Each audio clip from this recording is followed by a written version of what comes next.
Hi, star ടുവിൻ്റെ കിട്ടിലൻ actions ഉള്ള സിനിമയാണോ നിങ്ങൾ തപ്പി നടക്കുന്നതെങ്കിൽ നിങ്ങൾക്ക് വേണ്ടിയുള്ള ഒരു റെക്കമെൻഡേഷനാണ് ഇന്ന്. ഇതൊരു തായ് ഫിലിമാണ്. 2004 ഈ ഒരു ചിത്രം പുറത്തിറങ്ങിയിട്ടുണ്ടായിരുന്നത്. ചിത്രത്തിൻ്റെ പേരെന്നുള്ളത് ബോൺ ടു ഫൈറ്റ് എന്നുള്ളതാണ്. ഞാൻ ആദ്യം സൂചിപ്പിച്ച പോലെ തന്നെ സിനിമയുടെ ഒരു 80% സീക്വൻസ് എന്നുള്ളതും ആക്ഷൻസ് മാത്രമായിരിക്കും. അത്തരത്തിലുള്ള ഒരു സിനിമയാണ്. ഈ ഒരു സിനിമ എംസോൺ പരിഭാഷ നടത്തിയിട്ടുണ്ട്. പരിഭാഷ നമ്പർ എന്നുള്ളത് 1739 എന്നുള്ളതാണ്. അതുപോലെ തന്നെ അൻസിൽ AR എന്ന് പറയുന്ന ആളാണ് പരിഭാഷയെ നടത്തിയിട്ടുണ്ടായിരുന്നത്.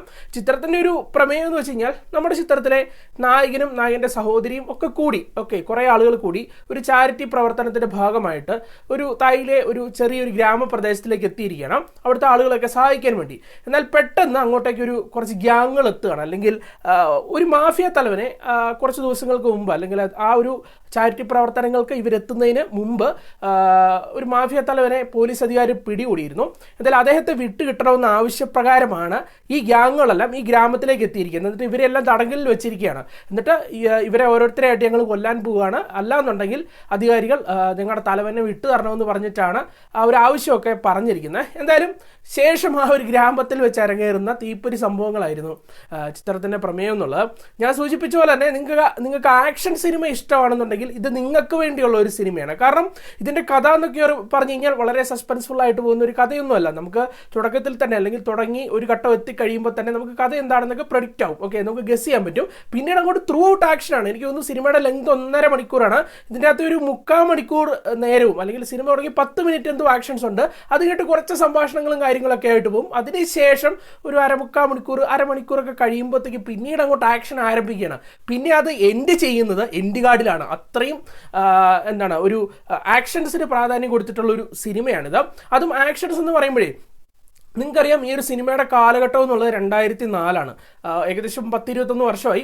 അപ്പോൾ ആ ഒരു കാലഘട്ടത്തിൽ ഒരു സിനിമ എടുക്കുമ്പോൾ ഒരുപാട് പരിധികളും കാര്യങ്ങളൊക്കെ ഉണ്ട്. അല്ലെങ്കിൽ ഈ ഒരു കാലഘട്ടത്തെ അപേക്ഷിച്ചാണ് ഞാൻ പറയുന്നത്. ഈ ഒരു കാലഘട്ടത്തിൽ ഒരുപാട് നൂതന സാങ്കേതിക വിദ്യകളും ടെക്നോളജിയും എഫക്ട്സ് വർക്കുകൾ ഉൾപ്പെടെയുള്ള കാര്യങ്ങളാണ് പറയുന്നത്. അപ്പോൾ ഇതൊന്നും ആ ഒരു കാലഘട്ടത്തിലില്ല. എല്ലാം പ്രാക്ടിക്കലായിട്ട് ചെയ്യണം. അത് എങ്ങനെയാണ് അവർ ചെയ്തു വെച്ചിരിക്കുന്നതെന്ന് നിങ്ങൾ കണ്ടു കഴിഞ്ഞാൽ ഞെട്ടിപ്പോകും. കാരണം അത്രത്തോളം ആർട്ട് വർക്കേഴ്സിൻ്റെ ഒക്കെ സഹായത്താൽ ഒരു ഗ്രാമം തന്നെ അവിടെ സെറ്റ് ചെയ്തിട്ടിരിക്കുകയാണ്. എല്ലാം തന്നെ അടിച്ചു പൊളിക്കാനുള്ള സാധനങ്ങളാണ്. പക്ഷെ അത്രയും പെർഫെക്റ്റ് ആയിട്ട് ഇതെല്ലാം സെറ്റ് ചെയ്ത് വെച്ചിട്ട് അവിടെ വെച്ചിട്ട് ഒരു തീപ്പൊരി സംഭവമാണ് ഇവർ കാണിച്ചു തരുന്നത്. നല്ല രസമായിരുന്നു ആ വർക്ക് എന്നൊക്കെയുള്ളത്. അല്ലെങ്കിൽ ആ ഒരു ആ റിയലിസ്റ്റിക് ആയിട്ട് ആ ഒരു കാഴ്ചകളെല്ലാം നമ്മളിലേക്ക് കാണിച്ചതെന്നൊക്കെ തന്നെ ഒരു രക്ഷയില്ലായിരുന്നു. കൂടുതൽ ആക്ഷൻ കൊറിയോഗ്രഫി എന്നൊക്കെ പറഞ്ഞു കഴിഞ്ഞാൽ നിങ്ങൾ കണ്ടുകൊണ്ടിരിക്കുമ്പോൾ നിങ്ങൾ ഓർക്കും ഇതൊക്കെ റോപ്പിട്ടൊക്കെ കാണിക്കുന്നതായിരിക്കും. നിങ്ങൾ അവസാനം ഇതിൻ്റെ ബിഹൈൻഡ് ദ സീൻസ് ഒക്കെ കാണിക്കുന്നുണ്ട്. പോരാന്നുണ്ടെങ്കിൽ യൂട്യൂബിൻ്റെ അകത്ത് കുറേ നേരമൊക്കെയുള്ള ഇതിൻ്റെ കുറേ സീക്വൻസ് എങ്ങനെയാണ് മേക്ക് ചെയ്തിരിക്കുന്നതെന്നൊക്കെ കാണിക്കും. നിങ്ങൾ ഞെട്ടിപ്പോവും. അങ്ങനെ റോപ്പോ കാര്യങ്ങളൊന്നുമില്ല, എല്ലാം ലൈവായിട്ടാണ് ഇതിൻ്റെ അത് ചെയ്തു വെച്ചിരിക്കുന്നത്. നിങ്ങൾ കണ്ടു കഴിഞ്ഞാൽ തന്നെ ചേട്ടാ ഇമാരൊക്കെ ഇപ്പോൾ ജീവനോടെ ഉണ്ടെന്ന് ചോദിച്ചു. അത്ര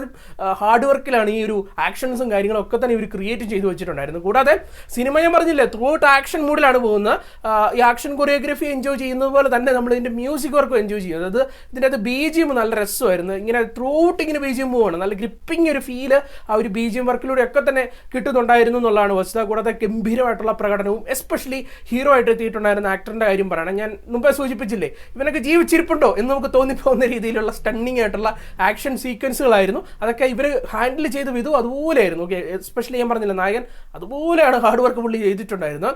അങ്ങനെ മൊത്തത്തിൽ പറയുമ്പോഴത്തേക്കും ഒരിക്കലും ഈ ഒരു സിനിമയുടെ കഥ നിങ്ങളെ ഇമോഷണലി കണക്ട് ചെയ്യിപ്പിക്കുന്ന ഒന്നായിരിക്കില്ല, അല്ലെങ്കിൽ കഥാപരമായിട്ട് നിങ്ങളെ ഇമോഷണലി കണക്ട് ചെയ്യിപ്പിക്കില്ല.